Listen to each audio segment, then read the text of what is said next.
श्रुवं प्रतप्य समृज्याभ्युक्ष्य पुनः प्रतप्य निदध्यात्।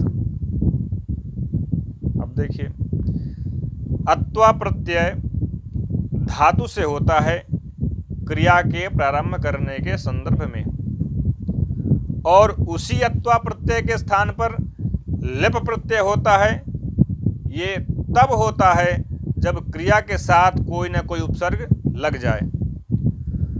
तो पिछले जितने भी लेबंत शब्द हैं सब उपसर्ग के साथ हैं। परिसमूह्य, उपलिप्य, उल्लिख्य, उद्धृत्य, अभ्युक्ष्य, समाधाय, ये सब लेबंत शब्द हैं जिसका अर्थ है करके, और इन सब के साथ उपसर्ग लगा है। वही शब्द यहाँ भी समझना चाहिए। प्रतप्य, समृज्य, अभ्युक्ष्य, इन सब में उपसर्ग होने के कारण अत्वा के स्थान पर लेप हो गया है। जहाँ तक अर्थवद आसाद्य हो गया, उन आसादित वस्तुओं का प्रोक्षणी के जल से प्रोक्षण हो गया, फिर अग्नि पर आज्य की स्थापना हो गई और चरु की स्थापना हो गई, और अर्धश्रित चरु होने की स्थिति में ज्वलद उल्मुख से दोनों का पर्यग्नीकरण हो गया।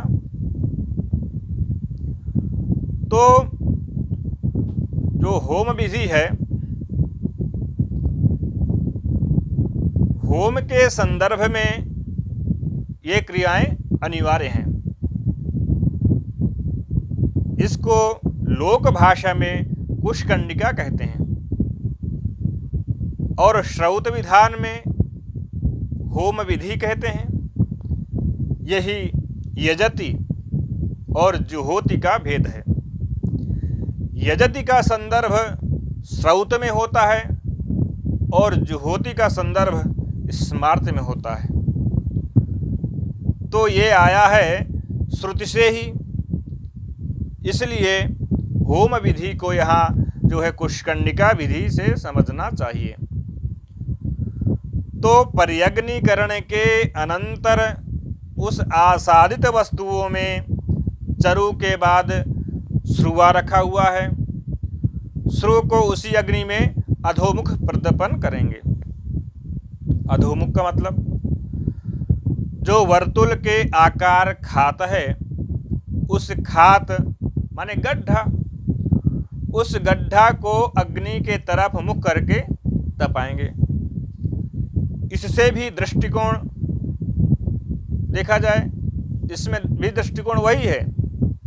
जो वर्तुल आकार में श्रुआ के अंतर्गत जो खात है, विवर है, गड्ढा है, उसमें जो आकाश है, उसमें जो अंतरिक्ष है, उस अंतरिक्ष में क्या कहीं देवेतर असुर अत्यंत सूक्ष्म रूप से प्रविष्ट ना हो जाए।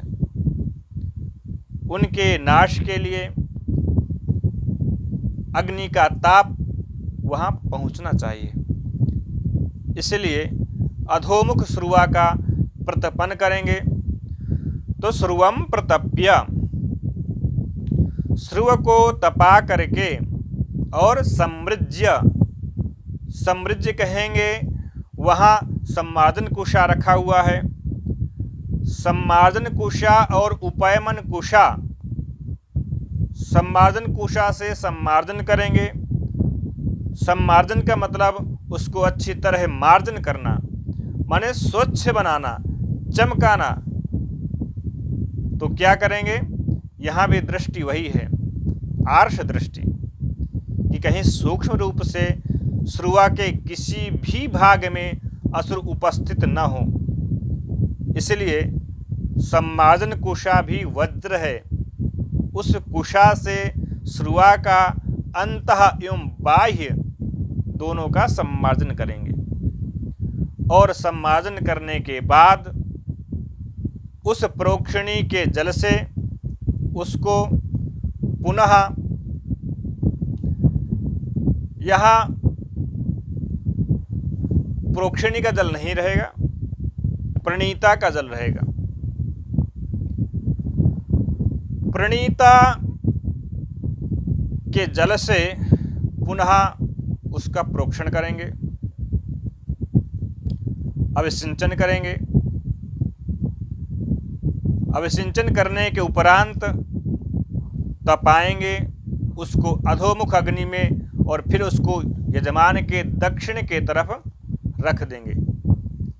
इसी दक्षिण के तरफ आज्य को भी अग्नि से उतार कर रखना होगा। ये हो गया सूत्र का पुनः प्रतप्य निदध्यात्, माने दक्षिणे निदध्यात्, ये जो है सूत्र का अर्थ हो गया। अब हरिहर भाष्य में देखें, श्रुवम प्रतप्य,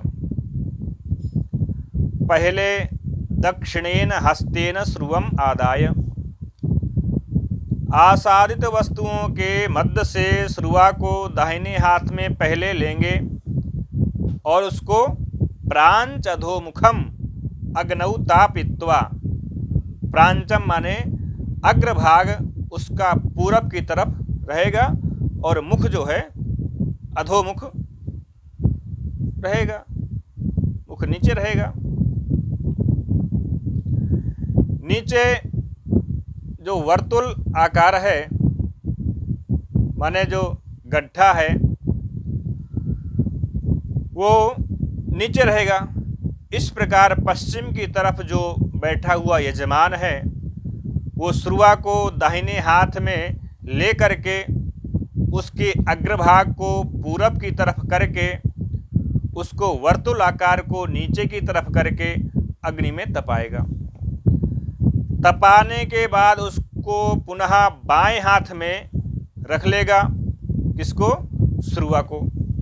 सव्ये पाणौ कृत्वा, अब दक्षिण हाथ उसका खाली हो गया। अब दक्षिण हाथ से उस आसादित वस्तुओं में श्रुवा के बाद रखा गया था सम्मार्जन कुशा। उस सम्मार्जन कुशा के अग्रभाग से मूल तो अग्र पर्यंतम, नीचे से लेकर आगे तक अग्रभाग से करेंगे और कुशा के मूल से फिर श्रुवा के आगे से लेकर के अंत तक मूल पर्यंत ले आएंगे। इसको थोड़ा ध्यान देने की आवश्यकता है। सम्मार्जन कुशा में भी जो अग्रभाग है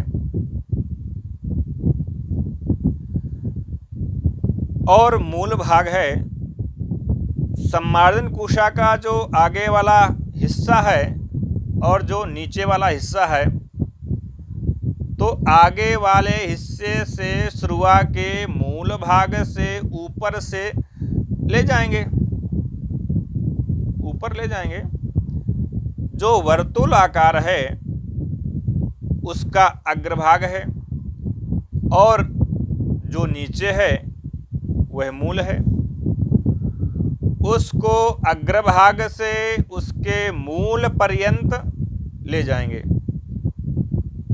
एक बार सम्मार्जन किए, फिर कुशा के मूल से माने कुशा के जड़ से श्रुवा के ऊपर वाले अग्रभाग से नीचे की तरफ ले आएंगे।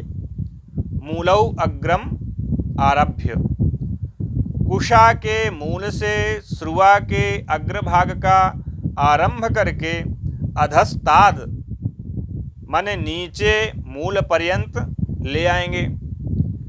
यही 2 बार सम्मार्जन होगा। इसी को अंतः बाह्य सम्मार्जन कहते हैं। अब एक